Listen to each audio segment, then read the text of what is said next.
뱃속의 핏줄을 단돈 1억에 팔라는 소리를 들으면 기분이 어떠시겠습니까? 혹시 금지옥엽이라는 말 가슴에 품고 살아보셨습니까? 내 몸 부서지는 건 알아채지도 못하면서 그저 내 자식 입에 들어가는 밥 한 숟갈, 그 아이가 덮고 자는 이부자리 온기만 살피며 살아온 게 우리네 부모들 아닙니까? 저와 제 남편도 그랬습니다. 시장 바닥에서 반찬 가게 하고 먼지 구덩이 목재소에서 평생을 굴러도 우리 외동딸 지은이 하나 웃는 모습 보면 세상 시름 다 잊었거든요. 그런데 말입니다. 그 귀한 자식이 시집가서 잘 사는 줄만 알았는데 어느 날 밤 뱃속의 핏줄을 단돈 1억 원에 팔라는 각서를 들고 나타났다면 여러분은 어쩌시겠습니까? 그것도 대단한 뼈대 있는 집안이라 유세를 떨던 그 종갓집 사돈댁이 딸려는 집안 망조드는 불길한 싹이니 내 딸에게 칼 대신 1억짜리 수표를 들이밀며 딸이면 지우라고 협박했다네요. 그에 더해 낙태동의 각서까지 내밀었답디다. 요즘 세상에 설마 하실 겁니다. 하지만 이건 제 딸이 직접 겪은 피눈물 나는 실제 상황입니다. 평생 법 없이도 살고 남한테 싫은 소리 한 번 안 하던 제 남편이 그날 밤 식칼을 찾으며 울부짖던 그 목소리가 아직도 귓가에 쟁쟁합니다. 오늘은 제 가슴을 도려내고 우리 딸 인생을 송두리째 뒤흔들었던 그 잔인하고도 통쾌한 이야기를 하나하나 다 털어놓으려 합니다. 제 딸의 피눈물 섞인 이 사연을 끝까지 들어주시면 사람 귀한 줄 모르는 인간들이 어떤 천벌을 받는지 똑똑히 보실 수 있을 겁니다. 본격적으로 이야기 시작 전 좋아요와 구독 부탁드립니다. 감사합니다. 억수같이 비 오던 밤, 날벼락처럼 딸이 돌아왔습니다. 유난히도 하늘이 구멍 난 것처럼 비가 쏟아지던 밤이었습니다. 밤 11시가 넘은 시간, 남편은 목재소 일을 마치고 돌아와 거실에서 늦은 저녁상을 마주하고 있었죠. 평소 같으면 TV 소리에 두런두런 내일 장사 걱정을 했을 텐데 왠지 모르게 마음이 뒤숭숭했습니다. 여보, 지은이가 요새 연락이 뜸하네. 임신 초기라 입덧 때문에 고생한다던데 내일이라도 가서 전복 좀 구워주고 올까? 제 물음에 남편은 숟가락을 놓으며 깊은 한숨을 내쉬더군요. 남편은 딸애가 시집간 뒤로 부쩍 말수가 적어졌습니다. 사돈댁이 워낙 깐깐한 종갓집이라 우리 애가 기죽어 살까봐 늘 노심초사했거든요. 그 집 시어머니라는 사람 보통 내기가 아니잖아. 우리 애 성격에 고분고분 비위 맞추느라 얼마나 속이 타겠어. 내일 당신이 가서 애 안색 좀 살피고 와. 남편의 말이 끝나기도 전이었습니다. 갑자기 대문을 부술 듯이 두드리는 소리가 들렸습니다. 쾅, 쾅, 쾅. 천둥 소리보다 더 크게 울리는 그 소리에 우리 부부는 심장이 멎는 줄 알았습니다. 처음에는 도둑인가? 옆집 사람인가? 이 근방에 무슨 일이 났나? 했죠. 이 야밤에 누구일까 겁도 없이 문을 열었는데 거기엔 온몸이 비에 젖어 생쥐꼴이 된 우리 딸애가 서 있었습니다. 세상에, 신발 한 짝은 어디다 잃어버렸는지 맨발은 흙탕물 범벅이었고 입술은 시퍼렇게 질려서 사시나무 떨듯 떨고 있더군요. 아이를 품에 안는데 몸이 얼음장보다 더 차가웠습니다. 이게 무슨 일이야? 왜 이러고 와? 응? 서방은 어디 가고 너 혼자? 남편이 놀라 애를 들쳐업고 거실로 들어왔습니다. 딸애는 말 한마디 못하고 그저 꺽꺽거리며 숨 넘어가는 소리로 울기만 하더군요. 한참을 그렇게 울던 지은이가 떨리는 손으로 가방 속에서 봉투 하나를 꺼내 탁자 위에 내던졌습니다. 그 안에서 툭 떨어진 종이엔 각서라고 써져 있었습니다. 남편이 덜덜 떨리는 손으로 그 종이를 집어들었습니다. 저도 옆에서 눈을 크게 뜨고 읽어 내려갔죠. 그런데 거기 적힌 글자들은 사람이 쓴 게 아니었습니다. 아니, 악마가 쓴 글이었어요. 각서 이번 아이가 딸일 경우 산모의 건강을 핑계로 중절 수술을 진행함에 동의한다.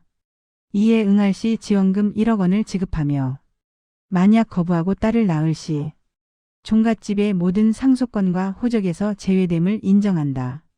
이게 지금 무슨 소리냐? 이게 뭐야? 시댁에서 너한테 이걸 줬다고?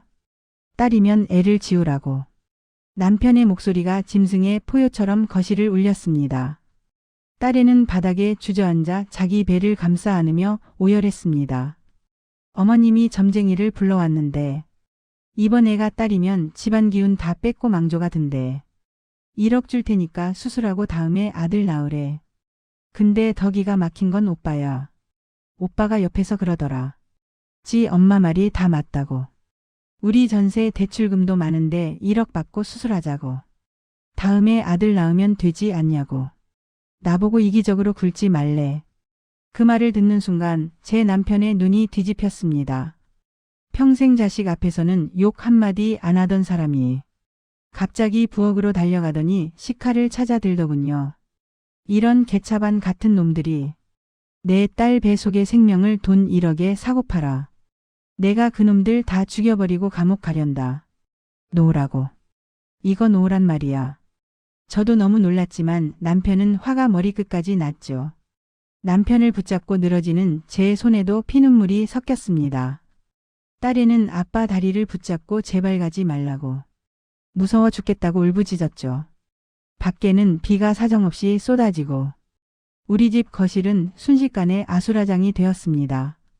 딸의 파르르 떨리는 맨발을 보는데 제 가슴 속에서 천불이 치솟더군요. 아, 우리가 이 결혼을 도시락 싸들고 다니며 말렸어야 했는데. 후회와 분노가 뒤섞여 앞이 보이지 않던 그 밤. 우리 부부는 결심했습니다. 사람 귀한 줄 모르는 그 잘난 종갓집 구석을 우리 손으로 직접 무너뜨려 주겠다고 말입니다. 혹시 자식 귀한 집이라는 말의 무게를 아십니까? 우리 집은 아이 없는 집이라는 낙인과 피눈물 섞인 기다림이 있었습니다. 요즘이야 하나만 낳아 잘 키우자지만 저희 세대엔 그게 아니었지요. 저와 제 남편 결혼하고 꼬박 10년 동안 아이 소식이 없었습니다. 남편은 대대손손 내려오는 집안의 장남이었고 저는 시댁 어른들 눈총에 죄인 아닌 죄인으로 살아야 했습니다. 몸에 좋다는 한약은 안 먹어본 게 없고 용하다는 절이며 산이며 찾아가 무릎이 닳도록 빌고 또 빌었습니다. 한겨울에 찬물로 목욕하며 제발 우리 집에도 아이 울음소리 한 번만 들리게 해달라고 기도를 올리던 그 세월이 10년입니다. 동네 사람들은 뒤에서 그 집 여자 나무에 열매 안 열리듯 씨가 마른 모양이다라며 수군거렸고 제 남편은 목재소에서 돌아와 매일 밤술로 속을 달랬습니다. 그러면서도 제 앞에서는 괜찮다, 우리 둘이 오순도순 살면 되지 하며 제 손을 꼭 잡아주던 참속 깊은 사람이었죠. 그렇게 10년을 피눈물로 기다린 끝에 40이 다 된 나이에 기적처럼 우리 딸이 찾아온 겁니다. 우리는 온 세상 만물이 우리 딸을 위해 존재하는 줄 알았습니다. 지은이가 태어나던 날, 제 남편은 분만실 밖에서 꺼이꺼이 울었습니다. 간호사가 아이를 안겨주는데 손가락 발가락 다 있는 게 너무 신기해서 1시간을 꼼짝도 못하고 바라만 보더군요. 여보, 이 아이는 우리가 하늘에서 받은 보물이야. 우리가 잘 지켜야 해. 그날 이후 남편은 완전히 딴 사람이 됐습니다. 먼지 구덩이 목재소에서 하루 종일 나무를 켜고 나면 온몸이 땀과 톱밥 범벅이 되지만 집에 오기 전엔 꼭 공터에서 옷을 10번도 넘게 털고 들어왔습니다. 행여나 우리 귀한 딸아이 호흡기에 나쁜 먼지라도 들어갈까 봐요. 우리는 소금에 밥을 비벼 먹어도 우리 딸만큼은 시장에서 제일 좋은 고기, 제일 예쁜 옷만 입혔습니다. 시장통에서 반찬 가게 하며 번 돈. 남편이 손가락 마디마디 굳은 살 박혀가며 번 돈. 그 돈이 다 어디로 갔겠습니까? 남들은 하나뿐인 외동딸 버릇 나빠진다고 했지만 우리 부부에겐 딸애가 곧 종교였고 목숨이었습니다. 갓난아기가 입을 삐죽이며 웃기만 해도 온 집안에 햇살이 비치는 것 같았고 걸음마를 떼던 날은 온 동네에 떡을 돌리며 잔치를 벌였죠. 그만큼 우리 딸은 세상 그 무엇과도 바꿀 수 없는 억만금보다 귀한 존재였습니다. 하지만 기적처럼 얻은 아이라 그런지 딸애는 유독 몸이 약했습니다. 남들은 애가 좀 예민하다, 기가 약하다 했지만 부모 눈엔 그게 아니거든요. 어렸을 때부터 조금만 찬바람을 쐬어도 마음이 조금만 불안해도 아이는 금방 시름시름 앓았습니다. 지금도 잊히지 않는 밤이 하나 있습니다. 대여섯 살쯤 됐을까요? 한겨울 새벽 갑자기 애가 자다 말고 헛구역질을 하며 열이 불덩이처럼 올랐습니다. 하얀 얼굴이 금방 화탓하게 달아올랐죠. 해열제를 먹여도 소용없고 아이 눈동자가 위로 뒤집히는데 제 남편을 흔들어 깨웠더니 그 덩치 큰 양반이 놀래서 미친 사람처럼 울부짖으며 애를 이불에 돌돌 말아 등에 업었습니다. 신발 신을 정신이 어디 있겠습니까? 맨발에 슬리퍼 하나 대충 걸치고 얼어붙은 빙판길을 뛰기 시작했습니다. 정신 차려. 아빠가 간다. 아빠가 우리 딸 살릴 거야. 응급실까지 가는 그 길목마다 남편의 거친 숨소리와 피 섞인 비명이 울려 퍼졌습니다. 병원에 도착해서 의사가 고비를 넘겼다고 말할 때까지 남편은 신발도 잃어버린 맨발로 병원 복도 바닥에 주저앉아 머리를 쥐어뜯으며 울었습니다. 여보, 우리 애 잘못되면 나도 이 세상 안 살 거야. 내가 대신 아파야 하는데 왜 우리 천사 같은 애가 저 고생을 해야 해.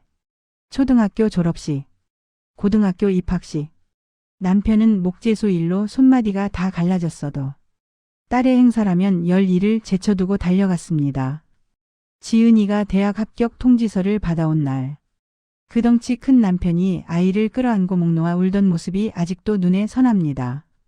그렇게 온 마음을 다해 온 영혼을 갈아 넣어 키운 딸입니다. 그렇게 애지중지 눈에 넣어도 안 아플래 새끼를 짐승만도 못한 집구석에서 씨바지 취급이나 받으라고 키운 게 아닌데 말입니다. 무릎이 깨질까 봐 업어 키우고 마음 다칠까 봐 큰소리 한 번 안 내고 키운 우리 외동딸. 그런 지은이를, 그런 보물 같은 아이를 그 종갓집이라는 인간들이 돈 1억의 뱃속에 손주를 죽이라 말라 했다니. 이제 이 미친 집안과 엮이던 순간부터 차근차근 들려드리죠. 상견례장은 눈빛으로 사람을 난도질하던 서글픈 날이었습니다. 금지옥엽 키운 우리 딸이 결혼할 사람이라며 그 사위 놈을 데려왔을 때 사실 저는 걱정보다 안도감이 앞섰습니다. 인상도 유순해 보이고 번듯한 직장에 무엇보다 자기 입으로 우리 딸의 손에 물 한 방울 안 묻히겠다며 큰 소리를 쳤거든요. 그런데 문제는 그놈이 아니라 그 집구석이었습니다. 상견례 날 강남에서 제일 비싸다는 한정식집 문을 열고 들어가는데 숨이 턱 막히더군요. 사돈댁 식구들은 이미 자리에 앉아 있었는데 우리가 들어서도 고개 하나 까딱하지 않았습니다. 특히 그 시어머니라는 여팻네. 빳빳하게 풀먹인 개량 한복을 입고 앉아서 우리를 보는데 그건 사람을 반기는 눈빛이 아니었습니다. 마치 시장 바닥에서 물건 등급 매기듯 우리 부부의 옷차림부터 신발 끝까지 훑어내리는데 제 남편의 거친 손마디를 보더니 코끝을 살짝 찡그리더군요. 자리에 앉자마자 그 여팻네가 찻잔을 툭 내려놓으며 첫마디를 뱉었습니다. 우리는 대대로 종가를 지켜온 집안이라 며느리 하나 드리는 게 국가대사만큼이나 중합니다. 사돈댁은 시장에서 반찬 하시고 목재소 하신다면서요. 그런 거친 환경에서 자란 아이가 우리 집안의 이 엄격한 예법을 견딜 수 있을지 그게 참 걱정입니다. 우리 딸애가 옆에서 사색이 되어 제 눈치를 보는데 제 가슴은 이미 갈기갈기 찢기고 있었습니다.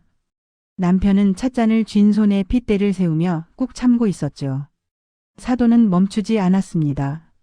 그리고 우리 집안은 3대 독자 집안입니다. 며느리가 들어오면 가장 먼저 해야 할 일은 우리 종가의 대를 잇는 겁니다. 아들 못 낳는 며느리는 우리 족보에 이름도 못 올려요.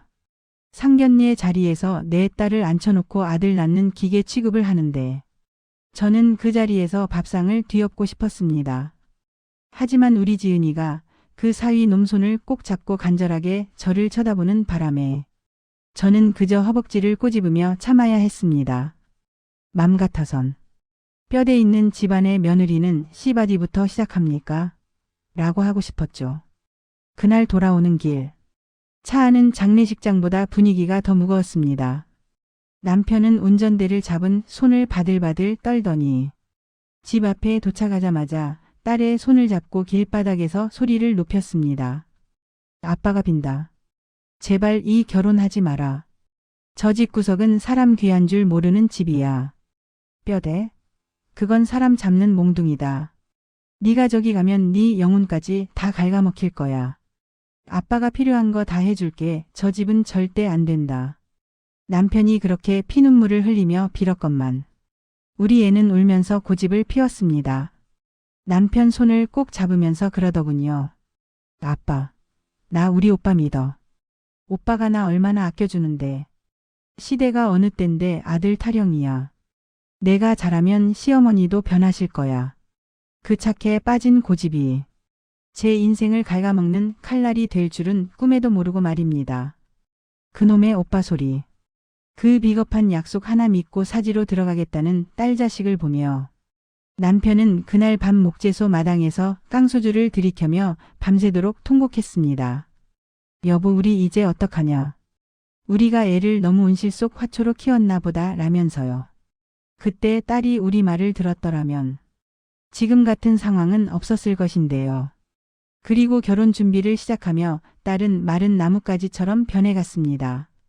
결혼 날짜가 잡히자마자 그 시어머니의 본색이 만천하에 드러났습니다. 결혼 준비가 아니라 도살장 끌려가는 훈련을 시작했죠. 종가 전통이라며 예단 리스트를 보내왔는데 그건 종이 몇 장 수준이 아니었어요. 무슨 두꺼운 책 한 권 분량으로 온갖 명품에 시댁 일가친척 30명의 옷감까지. 우리는 그걸 다 맞추느라 시장통을 뛰어다녀야 했습니다. 더 기가 막힌 건 교육이었습니다. 주말마다 애를 불러다 앉혀놓고 새벽 5시부터 제사상 차리는 법, 족보 외우는 법, 심지어 시어머니 발 씻기는 법까지 가르쳤답니다. 우리 집에서 공주처럼 자란 아이가 손에 물 한 방울 안 묻히고 키운 내 새끼가 그 집구석에 가서 무릎 꿇고 제사 그릇 닦고 있다는 소리를 들을 때마다 제 가슴은 시커멓게 타들어갔습니다. 결혼 한 달 전인가요? 딸애가 반찬 받으러 친정에 들렀는데 애 얼굴을 보고 저는 자리에 주저앉을 뻔했습니다. 뽀얗고 통통하던 볼살은 간데없고 눈 밑은 쾌하니 패어서는 툭 치면 쓰러질 것 같은 몰골이더군요. 밥을 먹으려는데 애가 갑자기 코피를 주르륵 쏟았습니다. 너 왜 이래? 저 집에서 너한테 대체 뭘 시키는 거야? 제가 울며불며 다그치자 딸이 제 품에 안겨 그러더군요. 엄마, 그냥 잠 못 자서 그래. 괜찮아. 하얀 얼굴은 흑빛이 되어 있고 손목은 마른 나뭇가지처럼 가늘어져 있더군요. 그 사이 놈은 옆에서 허허거리며 말 같지도 않은 소리를 짓거리고 있었습니다.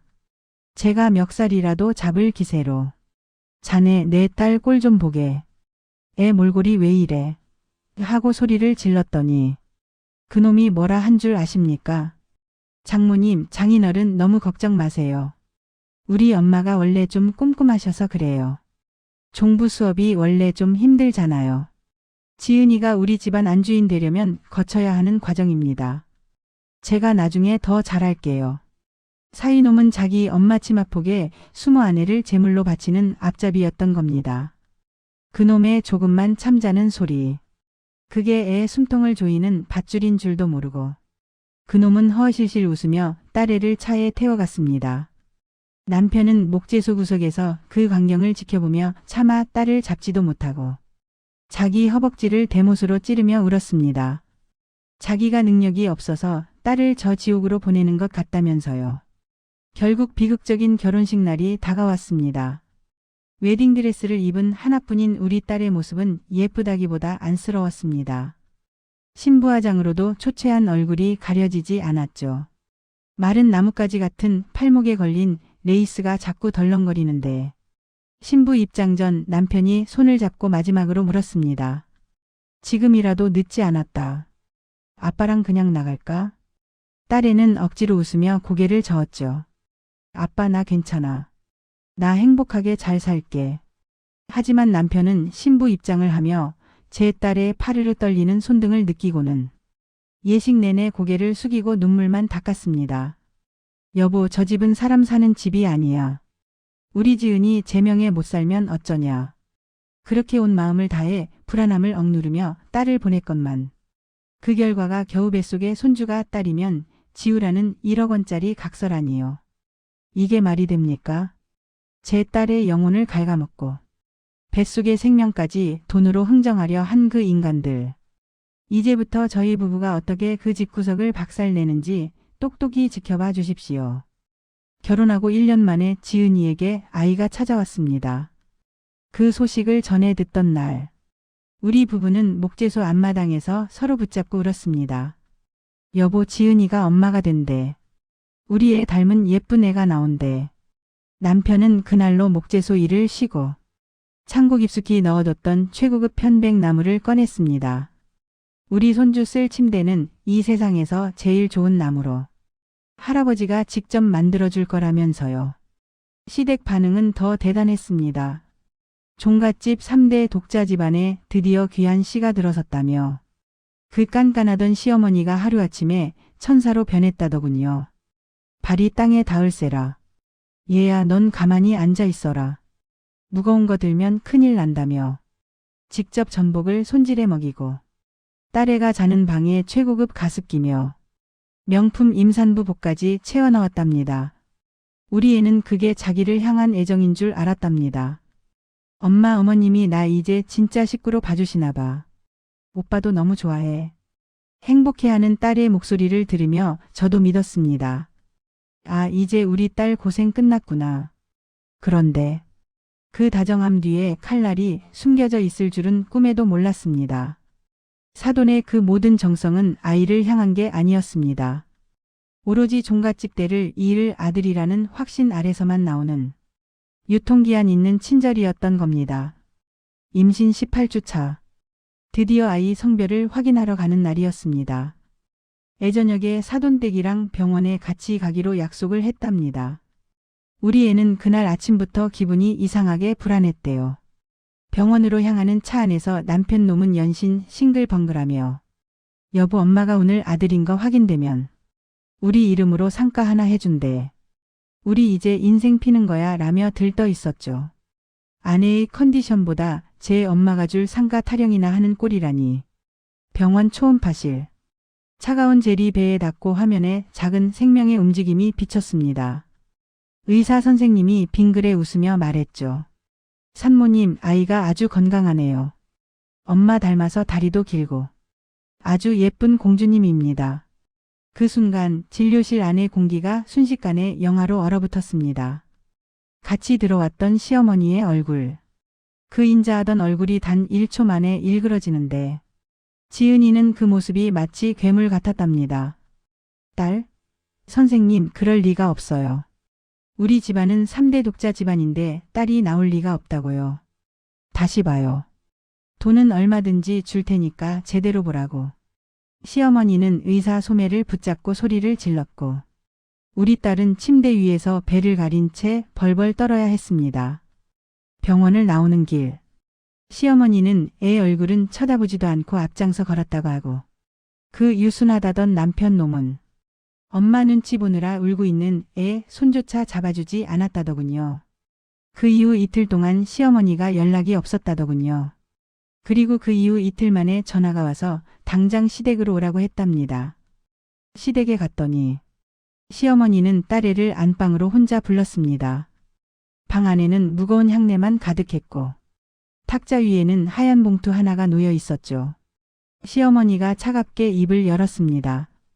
길게 말 안 하마. 우리 집안은 딸로 대를 끊을 수 없다. 나도 종부 노릇하며 아들 못 낳아 소방 맞을 뻔했던 사람이라 네 마음 안다. 하지만 시대가 변했다. 요즘은 낙태도 수술이 아니라 기술이라더라. 깨끗하게 정리하고 몸 추슬러서 다시 아들 들어서면 내가 상가뿐만 아니라 현금으로 1억 더 얹어주마. 딸애가 이게 무슨 소리냐며. 내 뱃속의 아이는 생명인데 어떻게 그러시냐며 울부짖었습니다. 그러자 시어머니는 탁자 위에 있던 1억 원짜리 수표와 준비해둔 각서를 애 얼굴 앞에 던졌다더군요.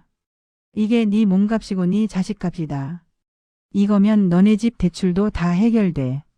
종갓집 며느리가 돼서 집안 망칠 딸년을 낳겠다니. 그게 가당키나 하냐. 내일 아침까지 사인해라. 안 그러면 너는 물론이고 네 친정까지 우리가 가만 안 둘 줄 알아. 사람의 탈을 쓰고 어떻게 그런 말을 할 수 있는지. 우리 애는 아마 그 자리에서 심장이 갈기갈기 찢겨나갔겠죠. 딸애는 마지막 희망으로 남편에게 매달렸습니다. 오빠 제발 어머님 좀 말려줘. 우리 아기잖아, 우리 딸이잖아. 그런데 사위 그놈 제 딸이 믿고 의지했던 그 남편 놈의 입에서 나온 말은 우리 애를 2번 죽였습니다. 그놈은 손을 뿌리치며 그랬다더군요. 엄마 말씀이 다 우리 잘 되라고 하시는 거야. 너 솔직히 우리 전세 대출금 때문에 밤잠 설치는 거 내가 모를 줄 알아? 1억이면 정말 도움 많이 되잖아. 네 차도 바꿔줄 수 있어. 엄마가 오죽하면 노후 자금까지 꺼내오셨겠어. 이번 한 번만 엄마 뜻대로 하자. 아들은 다음에 낳으면 되잖아, 응? 너 왜 이렇게 이기적으로 구니? 내 새끼 뱃속에 손주를 죽인 돈으로 대출 갚고 차 바꾸자는 그 비인간적인 논리. 딸애가 싫다고 절대 못한다고 비명을 지르자 남편은 아예 핸드폰을 뺏고 방문을 밖에서 잠가버렸답니다. 너 지금 제정신 아니니까 좀 쉬어. 내일 아침에 병원 예약해놨으니까 준비하고. 방에 갇힌 지은이는 차가운 바닥에 주저앉아 자기 배를 감싸 안았습니다. 아기야 미안해, 엄마가 지켜줄게. 그 밤 창문을 열고 빗줄기가 쏟아지는 마당으로 뛰어내렸습니다. 신발 한 짝도 챙기지 못한 채 오로지 뱃속의 아이를 살려야 한다는 일념 하나로 친정집까지 그 먼 길을 맨발로 달려온 겁니다. 딸애가 만신창이가 되어 돌아온 다음날 새벽이었습니다. 밤새 뜬 눈으로 거실을 지키던 제 남편 앞으로 그 사이 놈이 꾸역꾸역 기어들어 오더군요. 새벽 대바람부터 우리 집에 찾아왔습니다. 어제 비바람에 시달렸는지 몰골이 말이 아니었습니다. 집안에 들어서자마자 남편 앞에 털썩 무릎을 꿇는데 그 모습이 가련하기는커녕 징글징글하고 혐오스러웠습니다. 장인어른, 제가 잘못했습니다. 어머니가 잠시 노망이 드셨나 봐요. 제가 잘 설득할 테니 한 번만 용서해 주세요. 남편은 대답도 없이 그놈을 내려다봤습니다. 한참을 정적 속에 서 있던 남편이 갑자기 몸을 숙이더니 사위 놈의 뺨을 사정없이 후려갈겼습니다. 짝 하는 소리가 고요한 새벽 공기를 찢고 집안 끝까지 울려 퍼졌죠. 얼마나 세게 때렸는지 사위 놈 고개가 꺾이고 입술 터진 곳에서 피가 배어 나왔습니다. 저는 너무 놀라 남편 팔을 붙잡았습니다. 자네, 내 딸이 시장 바닥 반찬 가게 딸이라고 우스웠나? 내 딸 뱃속의 아이가 네 전세 자금보다 못해 보여. 감히 누구 앞에서 빌어? 내 딸은 이미 죽었어. 니놈들이 어제 그 수표 내민 순간 내 딸 지은이는 이 세상에 없는 사람이야. 당장 내 집에서 나가. 그리고 가서 잘난 네 엄마한테 전해라. 이혼 서류 보낼 테니 지장 찍을 준비나 하라고. 내 딸은 내가 거둔다. 너희는 평생 그 잘난 뼈대나 갉아먹고 살아라. 남편은 사위를 쫓아내고는 딸의 핸드폰을 집어들었습니다. 그리고 저장된 시어머니 번호로 전화를 걸었죠. 신호음이 몇 번 가기도 전에 사돈 옆엔 내가 전화를 받더군요. 처음엔 우리 딸애가 전화한 줄 알고 뭐라 소리치는 소리가 들렸지만 남편의 목소리를 들으니 기다렸다는 듯이 고상한 척을 하며 전화를 받더군요. 사돈, 어제 며느리가 너무 예민하게 굴어서 우리 가문 전통을 이해 못하는 건 알겠는데 그래도 어른한테 그렇게 무례하게 구는 거 아닙니다. 그 소리를 듣자마자 남편이 헛웃음을 터뜨렸습니다. 그리고는 쇠파이프보다 더 단단한 목소리로 내뱉더군요. 이봐요 사돈. 300년 된 종갓집이라더니 대대손손 자식 죽여서 가문 유지하는 법만 배웠습니까? 내 딸 뱃속에 든 내 손주. 당신들한테는 1억짜리 흥정 대상일지 몰라도 나한테는 내 목숨입니다. 당신들 그 잘난 뼈대? 그거 사람 잡는 흉기예요. 네, 오늘부로 당신들 집안이랑 인연 끊습니다. 이혼 소송 걸 거고. 그동안 우리 딸이 당신 밑에서 종년 노릇하며 겪은 수모. 법대로 하나하나 다 따질 테니 그런 줄 아시오. 사돈 옆엔 내가 당황해서 아니, 종갓집이라 아들이 귀해서 어쩔 수 없이 라며 개소리를 짓거리는데 남편은 말도 섞기 싫다는 듯 전화를 끊어버렸습니다. 그리고는 핸드폰을 바닥에 던지는 대신 아주 차분하게 거실에 놓인 가족사진 옆에 내려놓더군요. 딸애가 안방 문을 열고 조심스럽게 나왔습니다. 부어오른 눈으로 아빠를 쳐다보는 딸의 어깨를 남편이 투박한 손으로 감싸 안았습니다. 평생 무뚝뚝하던 남편의 눈에 눈물이 가득 고였더군요. 딸아 들어라. 아빠는 네가 저 집구석에서 구질구질하게 버티는 꼴. 이제 더는 못 본다. 저놈들은 사람이 아니다. 돈으로 생명을 흥정하는 짐승들이야. 너 오늘부터 이 집에서 나가지 마라. 짐? 그까짓 거 아빠가 트럭 몰고 가서 다 버리고 올게. 옷 한 벌 가져오지 마라. 다 새로 사줄 테니까. 지은이가 울먹이며 물었습니다. 나 뱃속의 아기는 어떻게? 나 혼자 어떻게 키워? 그러자 남편이 딸의 두 손을 꼭 잡으며 말했습니다. 걱정 마라. 저 집구석 성씨 우리 손주한테 한자도 줄 필요 없다. 내 성으로 올려도 돼. 아빠가 목재소 더 열심히 돌리고 엄마가 반찬 더 열심히 팔아서 이 아이 우리 손주딸 세상에서 제일 당당하게 키워줄게. 우리 셋이 같이 키우면 돼. 아빠는 이제 돈도 명예도 필요 없다. 내 딸 웃는 거, 내 손주 건강하게 태어나는 거, 그거면 된다. 저놈들이 준 1억 수표? 그거 증거물로 경찰서에 제출하고 위자료로 탈탈 털어서 우리 아이 분유값으로 쓸 거다. 알았냐? 남편의 그 확신에 찬 말 한마디에 딸애는 그제야 참았던 울음을 터뜨리며 엄마 아빠 품에 안겼습니다. 300년 된 종갓집의 높은 담벼락보다 아빠의 굽은 등과 거친 손마디가 훨씬 더 크고 단단한 성벽이라는 걸 깨달은 것이죠. 그렇게 우리 부부는 법적 소송을 준비하며 시댁과의 완벽한 단절을 선포했습니다. 남편은 그날로 평생 알고 지낸 법무사며 변호사며 다 찾아다녔습니다. 시장통에서 반찬 팔며 맺은 인연들이 이럴 때 힘이 되더군요. 그들이 입을 모아 하는 말이 시댁에서 내민 그 1억 원짜리 수표와 각서가 결정적인 증거가 된다는 것이었습니다. 낙태를 조건으로 거액을 제한하고 거부시 불이익을 명시한 것 자체가 반사회적인 행위이자 심각한 정신적 학대라는 것이죠. 남편은 망설이지 않고 이혼 및 위자료 청구 소송을 제기했습니다. 그놈들이 준 1억 수표는 쓰지 않고 그대로 법원에 제출했습니다. 우리 딸 뱃속의 아이를 돈으로 사려 했던 증거라며 말이죠. 우리는 법의 이름으로 그들에게 칼날을 휘둘렀습니다. 그 잘난 종갓집 시어머니는 처음엔 우리 집안 예법을 어긴 건 며느리 쪽이라며 떵떵거렸지만 법정에서 각서가 공개되자 판사조차 인상을 찌푸렸습니다. 결국 지은이는 그 지옥 같은 집구석에서 완벽하게 탈출했습니다.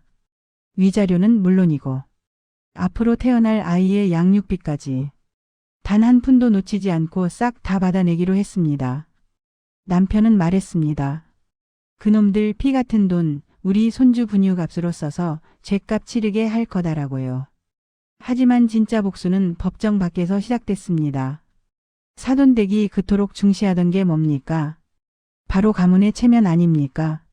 남편은 그 동네 종친회며 어르신들이 모이는 자리에 딸애가 겪은 일을 낱낱이 알렸습니다. 300년 된 종갓집에서 아들 아니라고 애를 지우라며 1억을 내밀더군요. 이게 여러분이 지켜온 가문의 예법입니까? 소문은 발 없는 말이 되어 순식간에 퍼졌습니다. 고상한 척 동네를 누비던 시어머니는 이제 시장에만 나가도 사람들로부터 아이고 무서워라. 손주 목숨을 돈으로 흥정하는 집안이라며 라는 수군거림을 들어야 했습니다. 그 집 아들 사위놈은 어땠냐고요? 직장 게시판에 태아 낙태 강요 사건의 전말이 익명으로 올라오면서 번듯하던 대기업 생활도 가시방석이 됐습니다. 결국 승진 누락은 물론이고 동료들의 멸시를 견디지 못해 사표를 던졌다는 소식이 들려오더군요. 가문을 잇겠다고 생명을 버리려던 인간들이 정작 그 가문의 이름 때문에 세상에서 고립된 겁니다. 그 악마들이 수치심에 몸서리칠 것이라 생각하니 꽤 통쾌하더군요.